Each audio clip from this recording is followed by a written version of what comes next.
को झटका देकर अशोक चव्हाण भाजपा में शामिल हो गए हैं। डिप्टी सीएम देवेंद्र फडणवीस की मौजूदगी में अशोक चव्हाण ने मंगलवार को भाजपा का दामन थाम लिया है। एक दिन पहले ही अशोक चव्हाण ने कांग्रेस से इस्तीफा दिया था। उनके साथ आज कांग्रेस के पूर्व एमएलसी अमर राजूरकर भी बीजेपी में शामिल हो गए हैं। माना जा रहा है कि भाजपा अशोक चव्हाण को राज्यसभा भेजेगी। प्रदेश कांग्रेस अध्यक्ष नाना पटोले को लिखे अपने पत्र में चव्हाण ने कहा था कि वह पार्टी की प्राथमिक सदस्यता से त्याग पत्र दे रहे हैं। उन्होंने विधानसभा अध्यक्ष राहुल नार्वेकर को विधानसभा सदस्य के तौर पर अपना इस्तीफा सौंपा था। चव्हाण ने कहा था कि उन्होंने अब तक भाजपा में शामिल होने के बारे में निर्णय नहीं किया है, लेकिन अगले ही दिन यानी कि आज वे बीजेपी में शामिल हो गए हैं। बता दें कि अशोक चव्हाण का अपने गृह जिले नांदेड़ और आसपास के कुछ विधानसभा क्षेत्रों में खासा प्रभाव है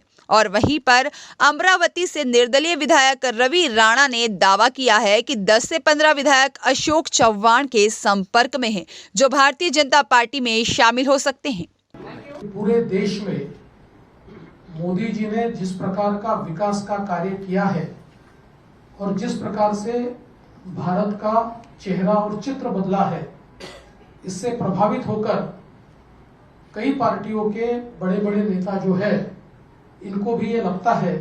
कि देश की इस विकास की राह में हम भी मोदी जी के साथ अपना योगदान दें, और इसी के चलते कई कद्दावर नेता भारतीय जनता पार्टी में आ रहे हैं।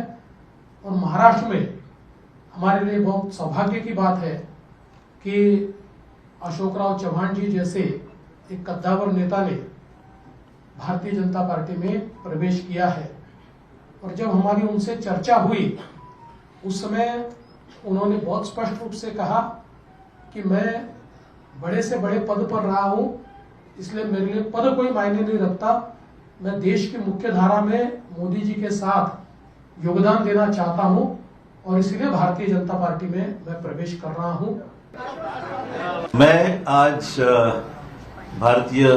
जनता पार्टी में यहाँ पर मैंने प्रवेश लिया है और मैं आभार मानना चाहूँगा देश के प्रधानमंत्री श्री नरेंद्र मोदी जी का, फिर देश के गृह सम्मानित गृह मंत्री अमित भाई शाह जी का, राष्ट्रीय अध्यक्ष जेपी नड्डा जी का, देवेंद्र फडणवीस जी का, बावनकुळे जी का, आशीष शेलार जी का, और सभी नेता जो मेरे साथ में बैठे हुए, मेरे नांदेड़ से आए हुए हमारे सहयोगी अमर राजूरकर जो एमएलसी रह चुके हैं, वो भी आए हुए हैं, उनका भी प्रवेश आज हुआ है। मैं आभार मानूंगा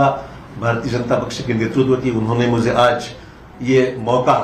भारतीय जनता पार्टी में आने न्योता दिया और काम करने की यहाँ पर मुझे यहाँ पर संधि दी है, एक मौका दिया है, उसलिए मैं उनका दिल से शुक्रिया अदा करता हूँ। सार्वजनिक जीवन में काम करते हुए एक पॉजिटिव एटीट्यूड लेके, डेवलपमेंटल एटीट्यूड लेके आने वाले समय में काम करने की भूमिका मेरी है, पहले भी रह चुकी है और आज भी मैं जो आया हूँ इस नए क्षेत्र में नई शुरुआत जब कर रहा हूँ, तो मैं इसी डेवलपमेंट प्रधानमंत्री जी को जो सबका साथ सबका विकास ये भूमिका लेकर प्रधानमंत्री जो पूरे देश भर में जिन्होंने नेशनल इंटरनेशनल लेवल पे एक अलग अपनी छवि बनाकर एक अच्छा काम करके दिखाया है, निश्चित तौर पर इम्प्रेस हूँ, निश्चित रूप से इम्प्रेस हूँ मैं, उसमें कोई अलग भूमिका नहीं है। तो अच्छा होता है तो अच्छा ही बोलना चाहिए, जो खराब है तो कभी शिकायत भी हमने की है, मैं ना नहीं बोलूंगा। आज जब हम देख रहे हैं कि देश के सामने कई चुनौतियां हैं, तो चुनौतियों के साथ साथ डेवलपमेंट भी जिस रफ्तार से इस देश में हो रहा है, हम सबके लिए बहुत ही प्रशंसनीय है और आने वाले समय में हम सब साथी मिलकर देश में एक पक्की मजबूर भाजपा की सरकार लाने का हमारा प्रयास निश्चित तौर पर है। ब्यूरो रिपोर्ट, सत्याग्रह न्यूज मध्य प्रदेश।